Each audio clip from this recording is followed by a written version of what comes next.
Hi viewers, this is Satish. ఈ సంవత్సరం summer trip Srisailam పెట్టాము. అయితే ముందుగా ఆన్లైన్లో టికెట్స్ 1 మంత్ బిఫోరే బుక్ చేసామన్నమాట. పెద్దవాళ్ళకి ₹1000 అండ్ చిన్నపిల్లలకి వచ్చేసరికి 600. ఇందులో ఇంకొక అడ్వాంటేజ్ ఏంటంటే రిటర్న్ కూడా చేసినప్పుడు ఒక 10% డిస్కౌంట్ ఇచ్చారనమాట. అయితే ఈవినింగ్ 5:30కి బయలుదేరాం. సో దగ్గరగా ఘాట్ రోడ్కి రీచ్ అయ్యేసరికి 6 అయ్యింది. సో తెల్లవారు కరెక్ట్‌గా సన్‌రైజ్ వచ్చేసరికి మేము ఘాట్ రోడ్ ఎక్కామనమాట. సో చాలా ప్లెజెంట్‌గా ఉంది వాతావరణం అంతా కూడా. చక్కగా అడవిలో మనం వెళ్తూ ఉంటుంటే చక్కగా పక్షుల సౌండ్, ఎయిర్ కూడా చాలా ఫ్రెష్ ఎయిర్ రావడంతో చాలా ప్లెజెంట్‌గా ఉంది అట్మాస్ఫియర్ అంతా కూడా. దగ్గర 45 మినిట్స్ కొండపైనే ఒక కొండపై నుంచి ఇంకో కొండపైకి అలాగా జర్నీ జరిగిందనమాట. సో ఫైనల్‌గా రీచ్ అయ్యాము. రీచ్ అయిన తర్వాత ఫ్రెష్ అప్ అయిపోయి దేవుడి దర్శనం చేసేసుకున్న తర్వాత లంచ్ చేసేసి తర్వాత సాక్షి గణపతికి టెంపుల్‌కి బయలుదేరామన్నమాట. అదిగో చూస్తున్నాం కదా, అది సాక్షి గణపతి టెంపుల్. ఇక్కడ విశేషం ఏంటంటే కొండకు వచ్చిన తర్వాత సాక్షి గణపతి దగ్గరికి వెళ్ళకపోతే దేవుడి అకౌంట్లో మనం వచ్చినట్టు కాదట. అందుకని ఈయన చెప్తాడట మనం ఇక్కడికి వచ్చామని చెప్పేసి. అందుకని చాలా స్పెషల్‌గా చెప్తారు. ఆ తర్వాత అక్కడి నుంచి లలితాదేవి శక్తిపీఠం దగ్గరికి వెళ్ళాం. అక్కడ ఒక చెట్టు ఉంది. అక్కడ పిల్లలు ఎవరైనా పుట్టిన వాళ్ళు, కొత్త దంపతులు వీళ్ళంతా కూడా చెట్టు చుట్టూ ప్రదక్షిణ చేస్తారట. సో అది కూడా చాలా ప్రత్యేకత ఉంది అక్కడ. సో అలా ముడుపు కడతారు.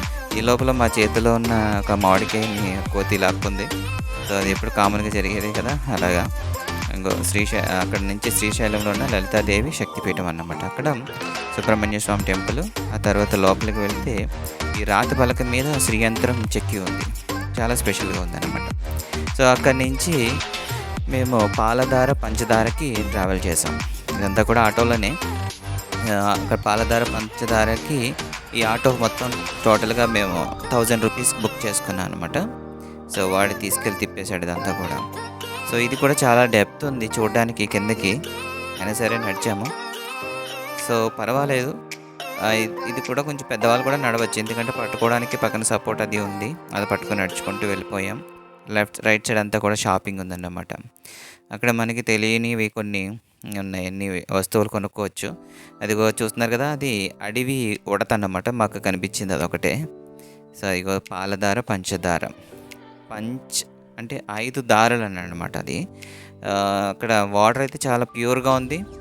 టేస్ట్ చేసి చూసాము, ఎందుకు డౌట్ వచ్చి చూస్తే చాలా స్వీట్గా ఉంది నిజంగానే.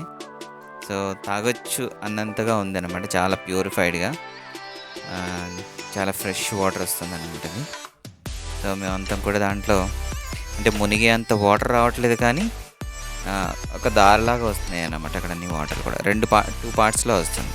ఈ ప్లేస్ అంతా కూడా శంకరాచార్యుల వారు తపస్సు చేసినటువంటి ప్లేస్ అట. అక్కడ ఆయనకి ఒక చిన్న గుడి కూడా కట్టేసి ఉంది పక్కనే. వాటర్ పడుతున్నాము. సో పడే వాటర్ కింద సరస్వతీ దేవిని ప్రతిష్టాపన చేశారన్నమాట. అది పాలధార, పంచదార యొక్క స్పెషల్ ఏంటన్నది అక్కడ బోర్డు మీద రాయబడింది. సో అలా ఇక్కడ కూడా వెళ్ళొచ్చేసాం. సో దిగడం బాగానే ఉంది. కొంచెం ఎక్కడేటప్పుడు ఎలాగైనా కొంచెం వెయిట్ అంతా మన మీద పడుతుంది కాబట్టి కొంచెం ఎక్కడం కొంచెం కష్టం అనిపించింది. సో ఆ తర్వాత వెళ్ళిపోయేసరికి శిఖర దర్శనానికి వెళ్ళాం అనమాట. సో అదే వేలోనే, అదే ఆటోలోనే మాకు ఫైనల్గా ఇంకా శిఖర దర్శనానికి రీచ్ చేశాడు. సో ఇక్కడ టికెట్ ఉంది, ₹20 ఉంది. సో మళ్ళీ అక్కడ కూడా పెద్ద క్యూ అన్నమాట. సో ఎందుకంటే ఒక్కొక్కరు పర్సనల్గా ఇండివిజువల్గా చూడడానికి ఆప్షన్ ఇచ్చారు. అంత ప్రెషర్ ఏం లేదు, కానీ అందరూ చక్కగా ప్రశాంతంగా వెళ్ళారు. కాకపోతే చీకటి పడిపోతుంది. సో సన్సెట్ అయిందంటే కనిపించదు కాబట్టి కొంచెం హరీ చేశారు. అదిగో అక్కడ కనిపిస్తున్నది నంది. ఆ నంది కొమ్మల్లోంచి చూస్తే అక్కడ ఉన్నటువంటి 4 గోపురాల్లోని ఒక గోపురానికి పైన ఉన్నటువంటి బంగారపు శిఖరం కనిపిస్తుందంట. అది అక్కడ ప్రత్యేకత అన్నమాట. అంటే యాక్చువల్గా శిఖరం కనబడితే మోక్షం అంట. అంటే ఇంకా అక్కడి నుంచి మన జన్మ అయిపోతుందన్నమాట. కానీ ఎవరికి కనిపించదు. కాకపోతే అక్కడ ఒక బైనాక్యులర్ సెట్ చేశారనమాట. బైనాక్యులర్ ద్వారా చూస్తుంటే కనిపించినట్టు తెలుస్తుంది. సో తర్వాత అయిపోయింది జర్నీ. ఇంటికి వచ్చేసాం. మళ్ళీ అదే రూమ్కి వచ్చేసాం. రూమ్ నుంచి డిన్నర్కి అక్కడ ఫ్రీ భోజనాలు ఉంటే తినేసి అక్కడి నుంచి మళ్ళీ టెంపుల్ సరౌండింగ్స్లోనే ఇక్కడ నాట్య కళా వేదిక ఏర్పాటు చేశారనమాట. అది అయిపోయిన తర్వాత ఆ రోజుకి ఒక రోజు గడిచిపోయింది. ఒకరోజు కంప్లీట్‌గా అలా ఎంజాయ్ చేసాం. తో సో తర్వాత మరుసటి రోజు మళ్ళీ ఫ్రెష్ అప్ అయిపోయి ఇది పాతాళ గంగట. చాలా డెప్త్ ఉంది ఇదైతే మాత్రం. జర్నీ లాంగ్, చాలా నడవడం కూడా చాలా ఇబ్బందిగానే అనిపించింది. పెద్దవాళ్ళకైతే చాలా కష్టమే అనిపిస్తుంది. కొంచెం వెయిట్ ఎక్కువ ఉన్న వాళ్ళు నడవలేరు. చాలా స్టెప్స్ ఉన్నాయి. వెళ్ళేటప్పుడు బాగానే ఉంది. సో దగ్గర దగ్గర మేము 9 ఆ టైంకి బయలుదేరాం. సో చూస్తానికైతే మంచి ప్లెజెంట్ సీనరీస్ ఉన్నాయి అక్కడ. అది మీరు చూస్తున్నారు కదా, అది ఏంటది, బ్యారేజ్ అన్నమాట. సో తర్వాత వాటర్ చూస్తే ఫ్లో అవుతూ ఉంది కాబట్టి చాలా ఫ్రెష్గా ఉంది వాటర్ అయితే. సో ఎనీవే కిందకి రీచ్ అయ్యాము. సో అక్కడ అందులో కూడా బోట్ షికార్ కూడా ఉంది.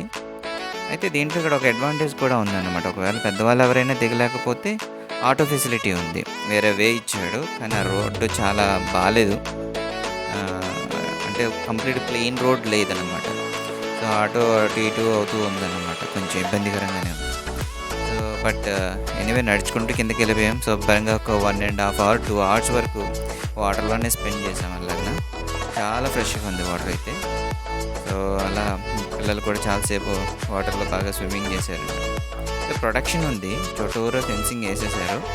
సో దాటి వెళ్ళడానికి లేదన్నమాట.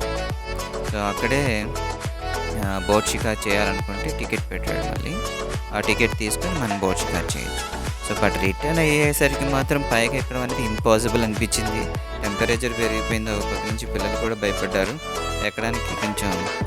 ఎందుకంటే ఆప్షన్ ఉంది కదా, ఆటో వెళ్ళాలి అనే ఆప్షన్ ఉండడంతో మాకు కూడా కొంచెం ఇంకెందుకు అంత పైకి ఎక్కలేమో, రిస్క్ తీసుకోవడం కష్టం అనిపించింది. అయితే అక్కడి నుంచి rope way and auto 2 facilities ఉన్నాయి కదా.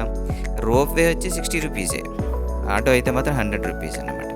బట్ ఆ రోప్ వేకి వెళ్ళాలంటే చాలా పెద్ద క్యూ ఉందన్నమాట. అందుకని ఇంకా మేము ఆటోకి వచ్చేసాము. సో ఇదండి మా journey. Thank you for watching.